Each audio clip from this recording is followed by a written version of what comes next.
All right, so we finished chapter 4, and we learned that Mrs. Popper, while at first she was totally shocked by Captain Cook, they do let him stay, okay? And chapter 4 ended in a way that said that Mr. Popper was going to call a serviceman. It's the same thing as saying like a handyman or someone who can fix things. And that guy's going to come and he is going to fix the icebox, or another word for that is a refrigerator, where Captain Cook is staying and living now. So I want you to just think before we even start reading.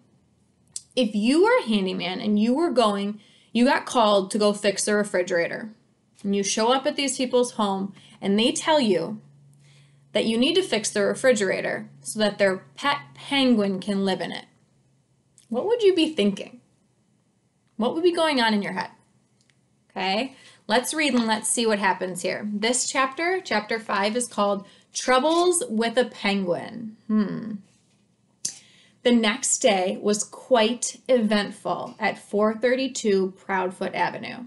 First, there was the serviceman, and then the policeman, and then the trouble about the license.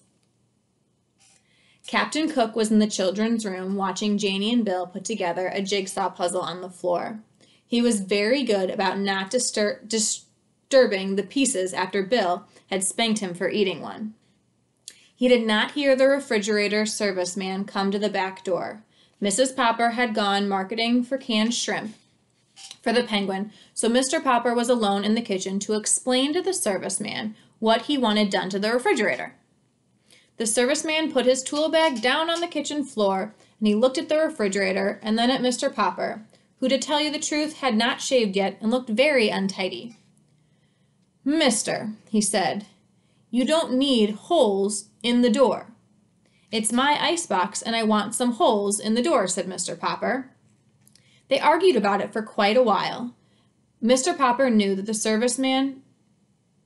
to get the serviceman to do what he wanted, all he had to do was explain that he was going to keep his live penguin in the refrigerator, and that he wanted his pet to have plenty of fresh air, even though the door was closed at night. He felt a little stubborn about explaining, however. He didn't want to discuss Captain Cook with this serviceman, who was already staring at Mr. Popper as though he thought Mr. Popper was not quite right in the head. Okay, I'm going to stop there for a second. So the serviceman's saying, you don't want to put holes in your refrigerator, right? Because all that's going to do is going to let the cold air out. He doesn't necessarily know there's going to be a penguin living in there. Okay. "Come on, do what I say," said Mr. Popper. "I'm paying you for it." "With what?" asked the serviceman. Mr. Popper gave him a $5 bill, and it made him a little sad to think how many beans it would have bought for Mrs. Popper and the children. The serviceman examined the bill carefully, as if he didn't trust Mr. Popper too much. But at last he put it in his pocket, and he took out his drill from his tool bag and made 5 small holes in a neat pattern on the refrigerator door. "Now," said Mr. Popper, "don't get up. Wait a minute. There's one more thing I need you to do." "Now what?" said the serviceman. "I suppose now you want me to take the door off the hinges to get even more air in. Or do you want me to make a radio set out of your icebox?" "Don't get funny with me," said Mr. Popper. "That is no way to talk. Believe it or not, I know what I'm doing. I mean having you do. I want you to fix an extra handle on the inside of the box so that it can be opened from the inside." "That is a fine idea," said the serviceman. "You want an extra handle on the inside. Sure, sure." He picked up his tool bag and started to walk away. "Aren't you going to do that for me?" asked Mr. Popper. "Oh, sure, sure," said the serviceman, edging towards the back door. Mr. Popper saw that for all his words of agreement, the serviceman had no intention of putting a handle on the inside of the door. "I thought you were a serviceman," he said. "I am. That's the first thing that you've said that's been correct all day. You're a fine kind of serviceman if you don't even know how to put a door handle on the inside of the icebox door." "Oh, I don't I?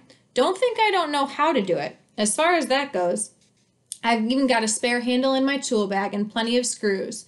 You don't need to think I don't know how to do it. I just don't want to." Mr. Popper silently reached into his pocket and gave the serviceman his last $5 bill. He was pretty sure that Mrs. Popper was going to be pretty mad at him for spending all of their money, but it couldn't be helped. "Mister," said the serviceman, You win, I'll fix your extra handle, and while I'm doing it, you just sit on that chair over there facing me, where I can keep an eye on you."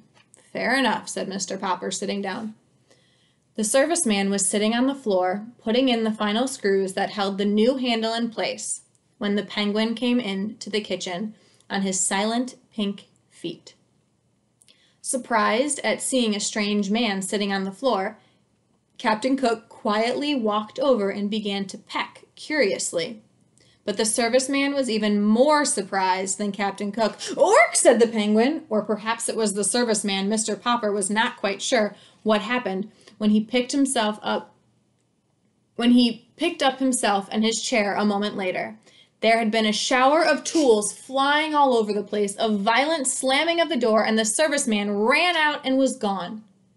These sudden noises, of course, brought the children running. Mr. Popper showed them how the refrigerator was now all remodeled for the Penguin. He showed Captain Cook, too, by shutting him inside. The Penguin at once noticed the shiny new handle and bit it with his usual curiosity. When he bit the handle, the door opened, and Captain Cook was able to jump out. Mr. Popper promptly put Captain Cook back inside and shut the door again to be sure the Penguin learned the lesson of how to use the handle. Before long, Captain Cook became quite skilled at getting in and out and was ready to be taught. Before long, Captain Cook became quite skilled at getting out and was ready to be taught how to get inside when the door was shut. By the time the policeman came to the back door, Captain Cook was going in and out of the refrigerator quite easily, as if he had lived in it all his life. Here's a picture of the serviceman running out the door. And who do we see back there? All right, that is the end of chapter 5. So I want you to think now. The serviceman came. He kind of was like, "Why are you having me do all this stuff," right? So the question that you're going to answer is, how does the serviceman react to Captain Cook? Okay, so first he doesn't really know that Captain Cook is there. But then, all of a sudden, Captain Cook starts pecking at his feet, remember? And when the serviceman looks up and he sees the Penguin, what does he do? What is his reaction? Is he happy? Is he excited? Is he shocked? What is he? Okay, and then why do you think he reacts that way? Okay, so what is his reaction? And why do you think he reacts that way? Okay, remember, kind of put yourself in the body of that serviceman, okay? All right, that is the end of chapter 5. You are also going to listen to chapter 6 this week on Thursday. So keep thinking about that serviceman, and where we left off was that there was a policeman coming, okay? So keep that in mind for when we start to read on Thursday. All right, see you later, second grade.